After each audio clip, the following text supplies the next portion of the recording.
Comment rédiger une lettre de motivation? Qu'est-ce que doit contenir une lettre de motivation?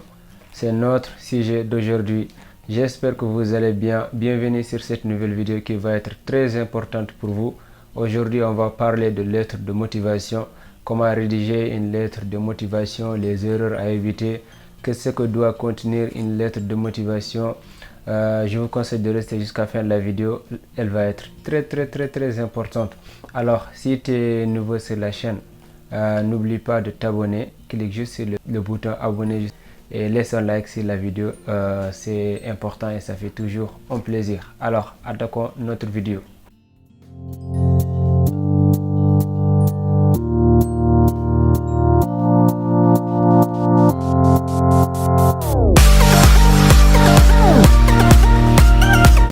Comme vous savez, comme toutes les autres lettres de motivation, votre lettre de motivation doit contenir des formules de politesse au début et à la fin. Pourquoi j'ai commencé par ça? Parce que c'est quelque chose qui est très important pour vous et pour votre procédure, la suite de votre procédure et tout. Vous allez commencer par les formules de politesse. Bonjour, veuillez agréer. Ça quand même vous le savez parce que c'est pas votre première fois de rédiger une lettre de motivation et tout. Seulement qu'au Campus France c'est quelque chose de particulier. Mais restez jusqu'à la fin de la vidéo, vous allez comprendre mes amis. Alors la première des choses c'est de se présenter. Votre lettre de motivation doit contenir votre présentation. Vous pouvez parler à vous-même, bon, votre âge, votre nom, votre prénom, adresse, bon, il n'y a pas besoin, mais juste dire je m'appelle, bonjour, je m'appelle, j'ai tel âge et ça suffit comme présentation. Faut pas écrire beaucoup de choses alors de répéter tout, c'est pas important. Et deuxièmement, vous pouvez parler votre parcours d'études universitaires, mais à la limite du bac quoi. Faut pas parler du lycée au collège et tout. C'est inutile sur votre lettre de motivation Campus France, c'est très important. Il faut bien noter ici. Encore, votre lettre de motivation doit décrire votre projet professionnel. C'est la base. Si on parle de lettre de motivation, c'est-à-dire on parle vraiment de votre projet professionnel. Votre projet professionnel, c'est quoi? C'est-à-dire ce que vous voulez faire après. Je répète toujours la même chose. Votre projet professionnel, c'est ce que vous voulez faire après. Ne mélangez pas projet professionnel et choix de filière. C'est-à-dire, si vous choisissez Bac plus 2, Bac plus 3, ce n'est pas votre projet professionnel. Votre projet professionnel, si vous faites, par exemple, la licence mathématique et tu veux être un professeur de mathématiques après, tu écris ça sur ta lettre de motivation, c'est-à-dire ça, c'est ton projet professionnel. Notez bien, projet professionnel, c'est juste le travail en fait. Ce que vous voulez faire après, le domaine où vous voulez travailler, quel métier tu veux intégrer et tout, c'est important.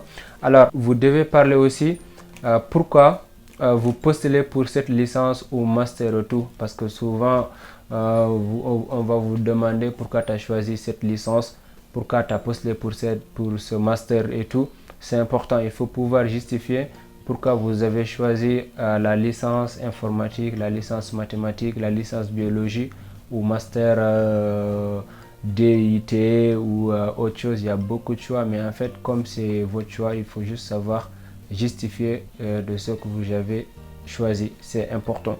Encore vos motivations, c'est-à-dire pourquoi vous avez même fait bon, la procédure, même c'est quoi votre objectif.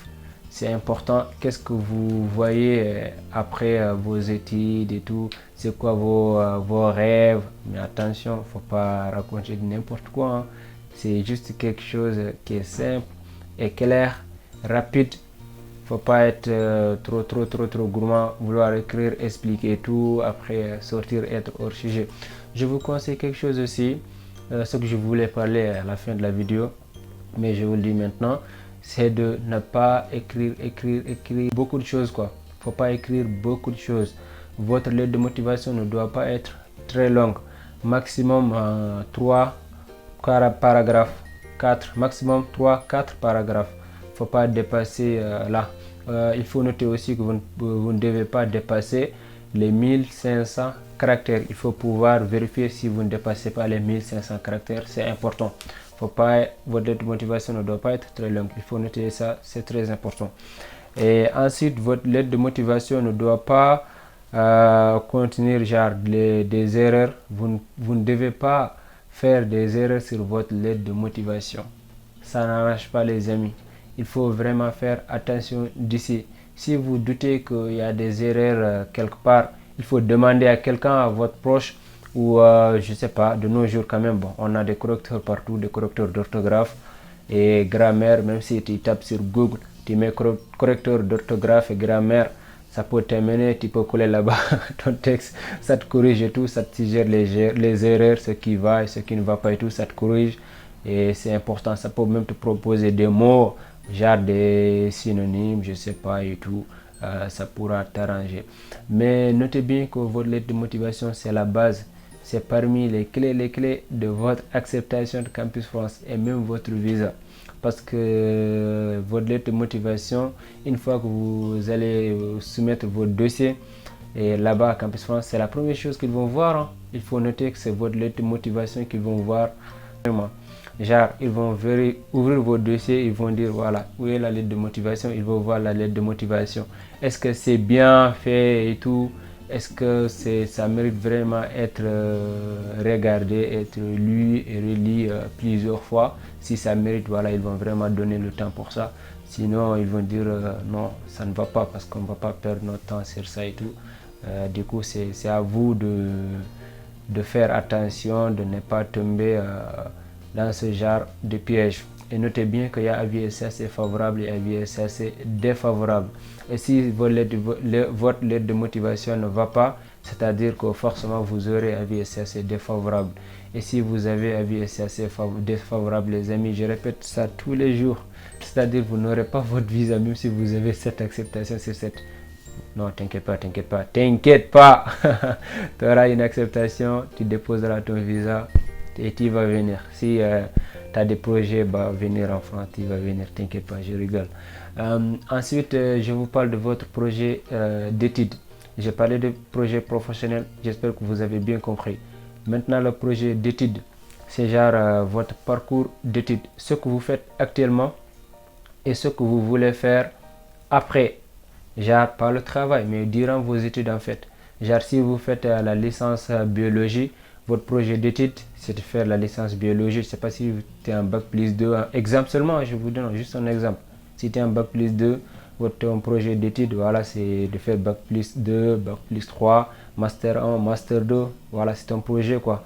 Et après, si tu finis tout ça, ton projet professionnel, il faut juste noter que votre projet professionnel, c'est le travail que vous envisagez de faire après et c'est très important.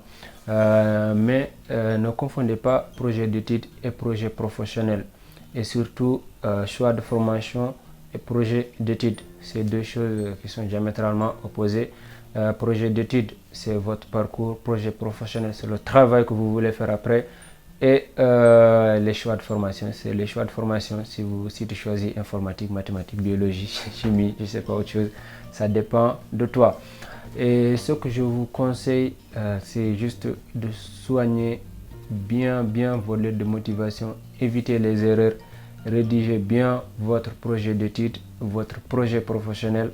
Forcément, il y aura certains qui demanderont où je peux trouver une lettre de motivation, comment je peux rédiger ma lettre de motivation.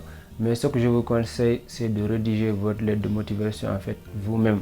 Il ne faut pas faire copier-coller d'une lettre de motivation. Je peux vous donner des exemplaires de lettres de motivation. D'ailleurs, je vais vous faire beaucoup de vidéos sur les exemples de lettres de motivation. Restez connectés sur la chaîne, activez la cloche de notification, c'est très important, comme ça vous ne raterez pas les vidéos prochaines. Rédigez votre lettre de motivation vous-même, ne trichez pas, faut pas faire copier-coller. Par exemple, si vous faites copier-coller d'une lettre de motivation, imaginez qu'on va votre lettre de motivation comparée aux autres et vont dire que ouais, tu as fait copier-coller d'une lettre de motivation, c'est-à-dire que c'est pas à toi, tu as plagié quoi, on appelle ça plagiat et tu n'as pas le droit, c'est refus direct. J'espère que la vidéo vous a plu. C'était ça que je voulais vous dire aujourd'hui.